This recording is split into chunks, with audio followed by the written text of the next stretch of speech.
Good morning student. आज हम physics के क्लास में 12वीं में आगे बढ़ेंगे। आज का हमारा टॉपिक है किसी बिंदु आवेश के कारण किसी बिंदु पर विद्युत क्षेत्र की तीव्रता। इससे पहले वाली क्लासेस में हमने पढ़ा कि विद्युत क्षेत्र किसे कहते हैं, विद्युत क्षेत्र की तीव्रता किसे कहते हैं, एक्सेट्रा एक्सेट्रा। आज हम पढ़ेंगे किसी भी बिंदु आवेश के कारण किसी अदर बिंदु पर विद्युत क्षेत्र की तीव्रता।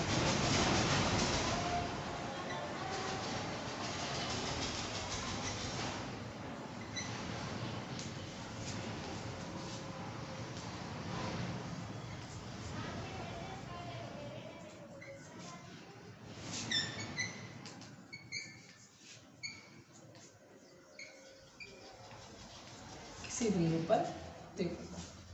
अभी बात समझ में तो स्टार्ट करते हैं। हम मान लेते हैं कि O कोई बिंदु है, ठीक है ना। लेट अस O कोई बिंदु है जिस पर प्लस Q आवेश है।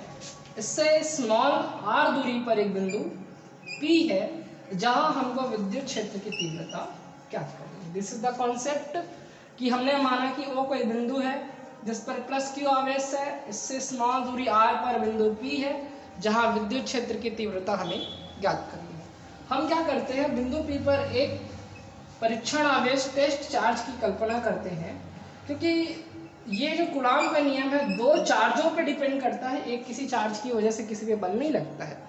अगर एक दो चार्ज है तो एक दूसरे पर बल लगाएंगे तो इस प्रकार से वो आगे बढ़ता है। तो हमने माना कि O कोई बिंदु है जिस पर प्लस Q आवेश है। इससे स्मॉल r दूरी पर बिंदु P है जहां विद्युत क्षेत्र की तीव्रता ज्ञात करनी है, और हमने बिंदु P पर परीक्षण आवेश Q0 की कल्पना की।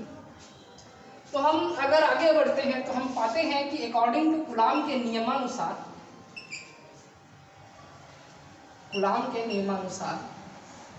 जो Q है वो Q0 पर बल लगाएगा तो कितनी मात्रा में लगाएगा, Q0 पर आरोपित बल। ये सारा नोट्स आप अपने बुक वगैरह से देख के बनाएंगे, मैं सिर्फ समझाने का काम करूंगा, ठीक है। तो Q0 पर जो आरोपित बल है वो होगा आपका F = 1/4 पाई एप्सिलॉन 0। कौन लगा रहा है, Q। किस पर लग रहा है, Q0 पर। दोनों के बीच का डिस्टेंस कितना है, r, यानी r का स्क्वायर। ये है आपका प्लस Q की वजह से दूसरे टेस्ट चार्ज यानी Q0 पर लगने वाला बल। परंतु हमको निकालना क्या है, विद्युत क्षेत्र की तीव्रता। और हम सब जानते हैं कि विद्युत क्षेत्र की तीव्रता बराबर होता है बल बटे आवेश, ठीक है। और वैल्यू पुट करिए। E होगा F की जगह आएगा 1/4 pi epsilon 0 Q0 upon r का स्क्वायर, और नीचे में आपका क्या आ जाएगा, Q0 कट गया। अब E का वैल्यू आ जाएगा आपका 1/4 pi epsilon 0 Q upon r का स्क्वायर, ठीक है। E का जो यूनिट होता है न्यूटन प्रति कूलम। क्लियर है यहाँ तक के? आप इसको अच्छे से नोट कर लेंगे अपनी बुक वगैरह से लेकर। मैं नोट्स को प्रॉपर एकदम एग्जीक्यूट करके, मेरे को जैसे ही चैप्टर खत्म होता है आपको अपना नोट्स मेरे पास लाके दिखाना होगा। आरी बात समझ में? इस तरीके से हम किसी बिंदु आवेश या किसी बिंदु पर विद्युत क्षेत्र की तीव्रता ज्ञात कर सकते हैं। तो अब आगे बढ़ते हैं अपने टॉपिक्स में।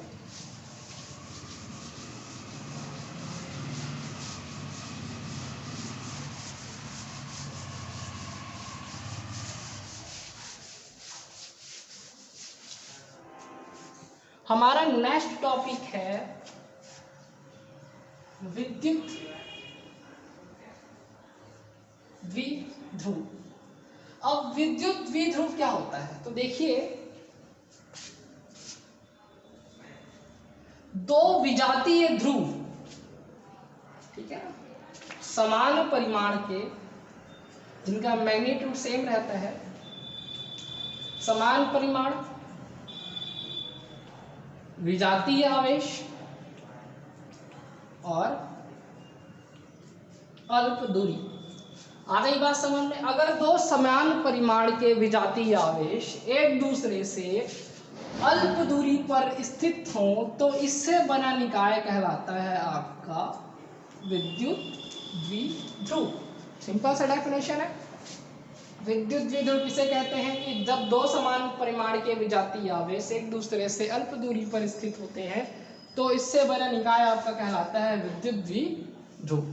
आ गई बात समझ में? अब इसी में एक चीज आती है, विद्युत द्विध्रुव आघूर्ण किसे कहते हैं।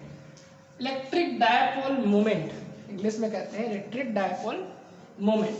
अब इसको कैसे कहोगे, तो देखिए उसका सिंपल सा एक फॉर्मूला होता है आपका, विद्युत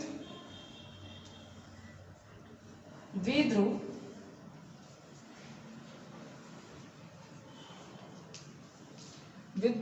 आघूर्ण बराबर होता है। देखिए हमारे पास दो प्रकार के आवेश हैं, प्लस क्यू और माइनस क्यू। हमको एक आवेश का परिमाण लेना है, तो आप लिख सकते हैं एक आवेश गुणा दोनों आवेशों के मध्य की दूरी।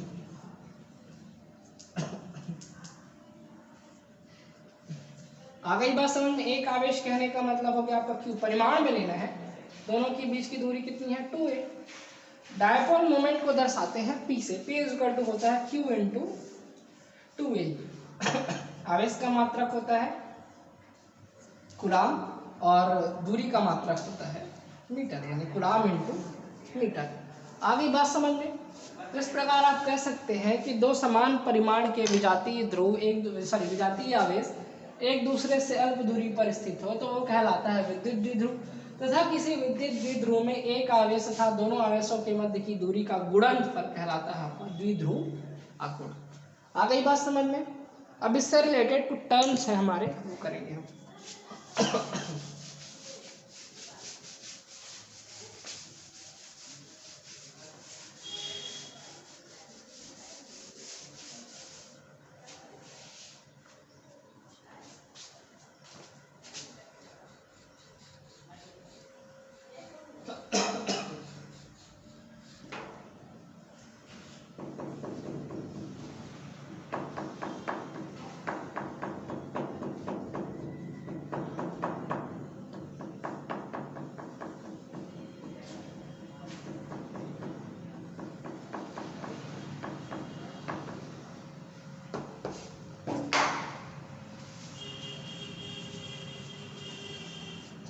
नेक्स्ट टॉपिक है, देखिए इससे अभी हमने ज्ञात किया कि विद्युत द्विध्रुव आघूर्ण किसे कहते हैं। अब हम ये ज्ञात करेंगे कि देखिए दो प्रकार से बिंदु रखी जा सकती है, या तो अक्षीय स्थिति में या तो निरक्षीय स्थिति में। हमको जिस बिंदु पर विद्युत क्षेत्र की तीव्रता ज्ञात करनी है वो एक्सियल एक्सिस में हो सकता है, नॉन एक्सियल एक्सिस में हो सकता है। अक्षीय कहने का मतलब समझिए, सबसे पहले हम वही चीज़ समझेंगे कि अक्षीय किसको कहते हैं और हम अक्षीय स्थिति में तीव्रता निकालेंगे।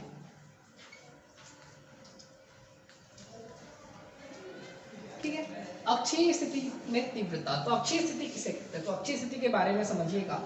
मान लेते हैं ये इलेक्ट्रिक डायपोल, कहने का मतलब विद्युत द्विध्रुव है ए और बी। हमने माना कि एक विद्युत द्विध्रुव ए और बी है जो प्लस क्यू तथा माइनस क्यू आवेश से मिलकर बना है। इसकी प्रॉपर जो लंबाई है वो है आपका 2a। आ गई बात समझ में। अब अक्षीय स्थिति की बात आती है कि अक्षीय स्थिति कहने का मतलब जिस बिंदु पर हमें विद्युत क्षेत्र की तीव्रता ज्ञात करनी है वो अगर किसी विद्युत द्विध्रुव के बढ़ाए गए अक्ष पर स्थित है, एक सेंटर ऑफ लाइन है, अक्ष पर स्थित है, तो ये कहलाती है आपकी अक्षीय स्थिति। तो हमने माना कि ये भी एक विद्युत द्विध्रुव है जो प्लस क्यू तथा माइनस क्यू आवेश से मिलकर बना है, इसके बीच की दूरी है 2a। अक्षीय स्थिति में इसके मध्य बिंदु O से स्मॉल r दूरी पर एक बिंदु P है जहां हमें विद्युत क्षेत्र की तीव्रता ज्ञात करनी है। आ गई बात समझ में। E1 है आपका प्लस Q के कारण तीव्रता और E2 है आपका माइनस Q के कारण तीव्रता। क्लियर है यहाँ तक। तो कॉन्सेप्ट ये है कि हमने माना कि ये भी एक विद्युत द्विध्रुव है जो प्लस Q तथा माइनस Q आवेश से मिलकर बना है।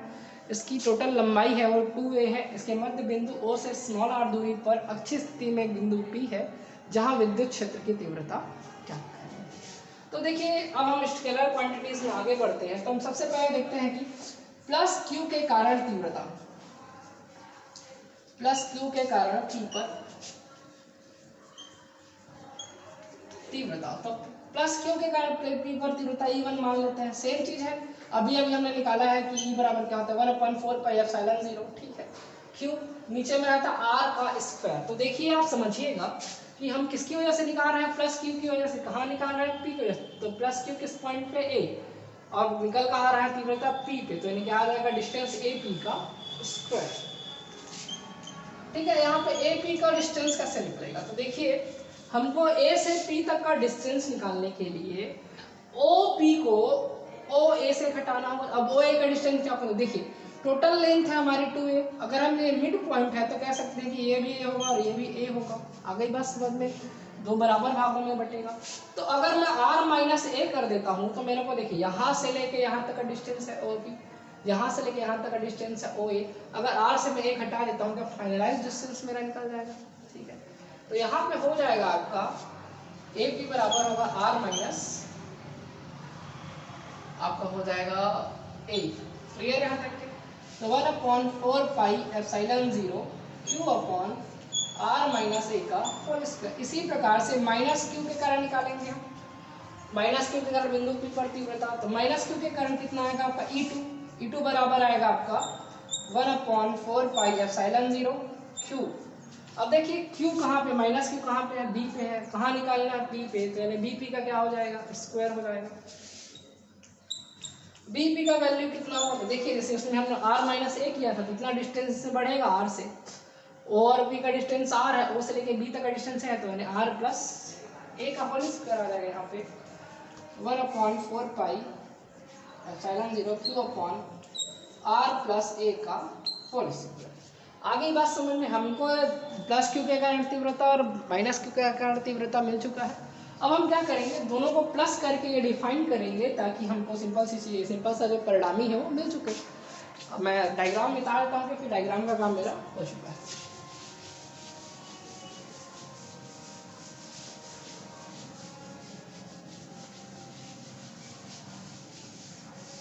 ठीक है, आइए देखते हैं, आगे बढ़ते हैं।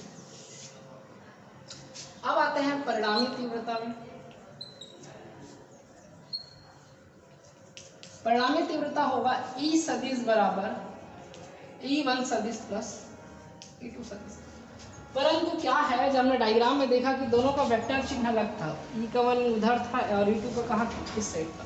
तो जब दोनों का डायरेक्शन अलग हो वेक्टर कंपोनेंट्स में, तो प्लस को अगर हम दोनों का डायरेक्शन सेम डिस्टेंस में करना है तो प्लस की जगह वहाँ पे क्या आ जाता है माइनस।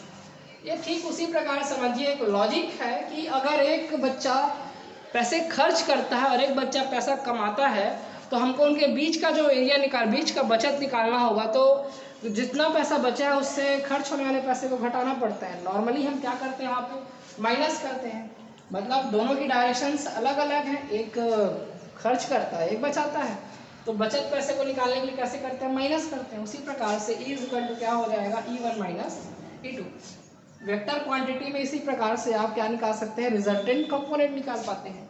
अब E1 का वैल्यू रखिए 1/4 pi epsilon 0 q upon r minus E1 का वैल्यू है L का square minus 1/2 4 pi epsilon 0 q upon r plus L का होल स्क्वायर। सब में कॉमन क्या है 1/4 पाई एप्सिलॉन 0 क्यू, सब में कॉमन है तो क्यू का इसके साथ क्या कर देना, गुणा कर देना। अंदर क्या बच जाएगा आपका 1/r माइनस एल का whole square minus 1/r plus L का होल स्क्वायर। आ गई बात समझ में। अब क्या करेंगे, आप क्रॉस मल्टीप्लिकेशन करेंगे, इसका गुणा इससे, इसका गुणा इससे और इन दोनों का आपस में गुणा। इसका गुणा इससे करोगे तो एक से तो उतना ही आएगा, इसका भी गुणा एक से करोगे तो उतना ही आएगा। a minus b to a plus b बराबर होता है a square minus b square. तो वैल्यूज यहाँ फाइंड करेंगे हम, तो आएगा हमारा q अपॉन 4 पाई एप्सिलॉन 0, ठीक है, r प्लस एल का whole square minus r minus L का होल स्क्वायर। ठीक है यहाँ तक के। अब यहाँ पे हम रखेंगे तो जो आएगा R square minus L square का होल स्क्वायर आ जाएगा। आगे बात समझ में। अब उसको डिफाइन करोगे तो लास्टली आपका कॉन्सेप्ट में सीधा सीधा आते हैं हम, a प्लस बी का होल स्क्वायर करोगे तो आ जाएगा are square plus L square minus 2r। उसी प्रकार से इसको करोगे तो क्या होगा R square minus plus L square minus 2r आ जाएगा, नीचे का ज्यों का त्यों रहेगा R square minus L square का होल स्क्वायर। ठीक है, कोई प्रॉब्लम यहाँ तक के, बहुत बड़ा व्यंजक है तो थोड़ा मिटा मिटा के बनाना पड़ेगा।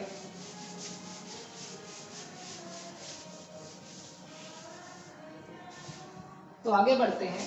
तो जब माइनस का आप अंदर मल्टीप्लिकेशन करेंगे तो q upon 4 pi epsilon 0 r square plus L square plus 2r l minus r square minus L square plus 2r l upon total upon आ जाएगा are square minus L square का whole square. Cut गया। 2 कितना हो जाएगा आपका 4 हो जाएगा। तो आपके पास कितना आएगा Q upon 4 pi epsilon 0 4 R L upon R square minus L square का होल स्क्वायर। आप इसको अलग करेंगे तो ये 1 अपॉन 4 पाई एप्सिलॉन 0 की तरह दिखेगा। क्यू इस क्यू को इधर ट्रांसफर कर 2 को कैसे लिख सकते एक 2 आर को दे दीजिए एक एल को दे दीजिए।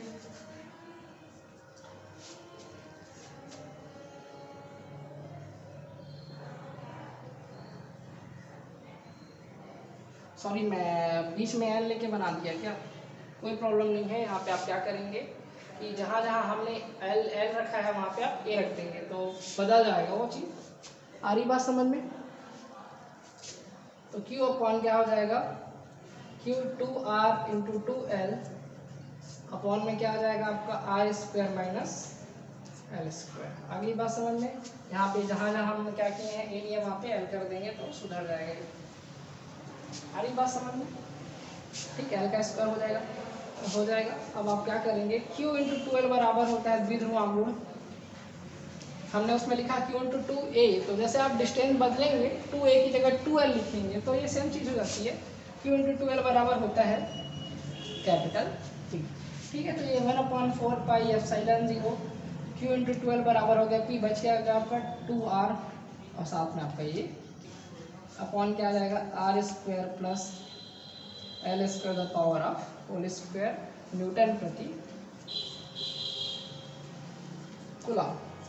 आ गई बात समझ में। ये हो गया आपका व्यंजक डन।